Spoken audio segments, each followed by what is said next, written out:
Meus irmãos e minhas irmãs, paz e bem. No Evangelho de hoje, Jesus reage contra uma geração sem fé, que pede para ele um milagre. Na verdade, Santo Tomás de Aquino dirá assim que quem não crê pede sinais, pede milagres, e mesmo depois deles, continua a não crer. Quem crê, deles não tem necessidade. Assim é a geração que está com Jesus, e Jesus vai dizer assim que nenhum outro sinal vai ser dado, a não ser aquele de Jonas e da Rainha do Sul. Um que escuta a pregação de Jonas, que é o povo de Nínive, presente na primeira leitura, e a Rainha do Sul, que vai para ver a sabedoria de Salomão. Mas Jesus é para os seus contemporâneos e para nós o verdadeiro sinal de Deus. É Ele o Deus que assume a nossa natureza humana. É Ele de quem nós celebraremos em poucos dias o mistério pascal da sua paixão, morte e ressurreição. Boa escuta. Na antífona de entrada de hoje, lembrai-vos de vossa misericórdia e de vosso amor, pois são eternos. Nossos inimigos não triunfem sobre nós. Libertai-nos, ó Deus, de toda angústia. Quando na palavra de Deus, na liturgia, nós dizemos a Deus que Ele se lembre, fundamentalmente nós estamos recordando a nós mesmos. Somos nós que temos que recordar que Deus é misericordioso, que Deus é amor, que Deus é bondade. Na primeira leitura de hoje, nós nos encontramos com a história apaixonante de um profeta. Jonas é enviado para anunciar a palavra de Deus na grande cidade de Nínive, que é descrita que é tão grande que precisava de 3 dias para ser percorrida. O profeta faz um terço do trabalho. Ele vai ali, percorre a cidade por um dia e vai anunciar que dali a 40 dias Nínive será destruída. Deus não disse isso a ele. É ele que não quer ver a conversão daquela cidade. Ele quer anunciar a palavra de Deus, que Nínive não se converta e que assim Nínive seja destruída. E este profeta vai passar por um grande caminho duro, ele vai hesitar, vai combater. É ele que tem o episódio daquele grande peixe que vai engoli-lo por 3 dias, depois vai vomitar na praia, porque ele não quer ver aquela cidade convertida, ainda que cumprindo com má vontade aquilo que Deus vai determinar a ele. Ele quer ver aquela cidade pagã destruída. Neste texto se mostra aquilo que é o anúncio, sobretudo da última parte do Antigo Testamento, de um Deus que acolhe todos os povos. Então o Senhor vai dizer a Jonas assim: levanta-te e põe a caminho da grande cidade. Jonas obedece.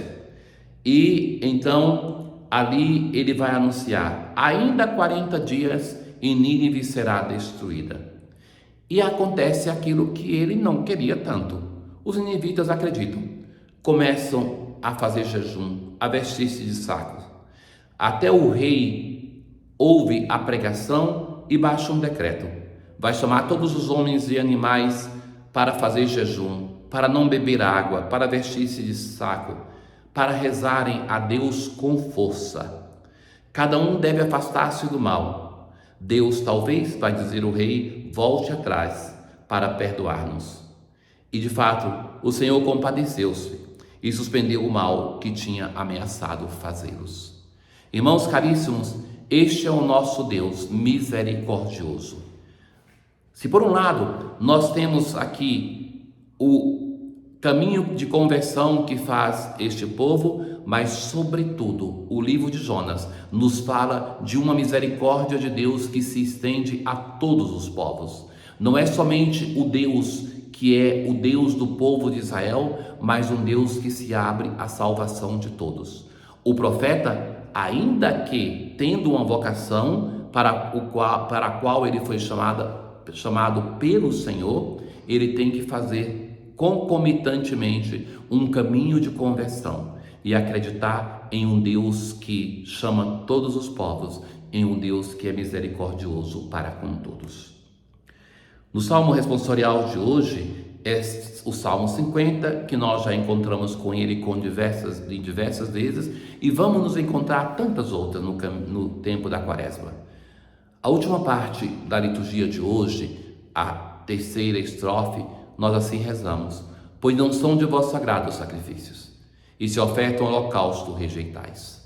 Para nós que somos chamados nesse tempo, não como o povo de Israel a sacrificar animais, mas a um sacrifício pessoal, através da penitência, através do jejum, sobretudo, nós devemos ter consciência que devemos fazer isso. Mas a penitência, o jejum que é agradável ao Senhor, ele também deve produzir em nós uma transformação de vida, que é uma mudança radical na relação com os nossos irmãos. A campanha da fraternidade, que aí está, a fraternidade e a fome, dai-lhes vós mesmos de comer, é uma ocasião para nós refletirmos, para nós mudarmos de vida. Meu sacrifício é minha alma penitente, não desprezeis um coração arrependido. Na aclamação ao Evangelho de hoje, voltai ao Senhor vosso Deus, Ele é bom, compassivo e clemente. Jesus, no Evangelho de hoje, ele se dirige à geração que é a sua contemporânea, mas que vale para cada um de nós. Essa geração é uma geração má, ela busca um sinal, busca um milagre, e não se percebe que o grande milagre sem igual é o fato, sobretudo, de o Messias ter chegado, e isso bastaria. Ainda que Jesus não fizesse nada, somente estivesse ali, já seria um grande sinal, e muito mais, que tanto fez Jesus. E que as pessoas viram isso aqui, é uma coisa que faz pensar muito, que muitos viram o milagre de Jesus e criavam uma desculpa para não se converterem. E Jesus vai dizer de dois sinais do Antigo Testamento: nenhum outro sinal será dado, a não ser o sinal de Jonas e da Rainha do Sul. Jonas, a primeira leitura de hoje, através da sua pregação, ele muda a cidade pagã de Nínive, dos anciãos aos recém-nascidos, dos poderosos como rei, até os animais daquela terra. Todos começam um caminho de penitência por causa da pregação de Jonas. E Jesus vai dizer assim: e aqui está quem é maior do que Jonas, porque a pregação de Jonas não é acompanhada de sinais. Não é uma pregação feita pelo próprio Deus. Aquela de Jesus, sim. É o próprio Deus que fala. Em Jonas, nós temos um instrumento de Deus. É a palavra de Deus que passa pelo profeta.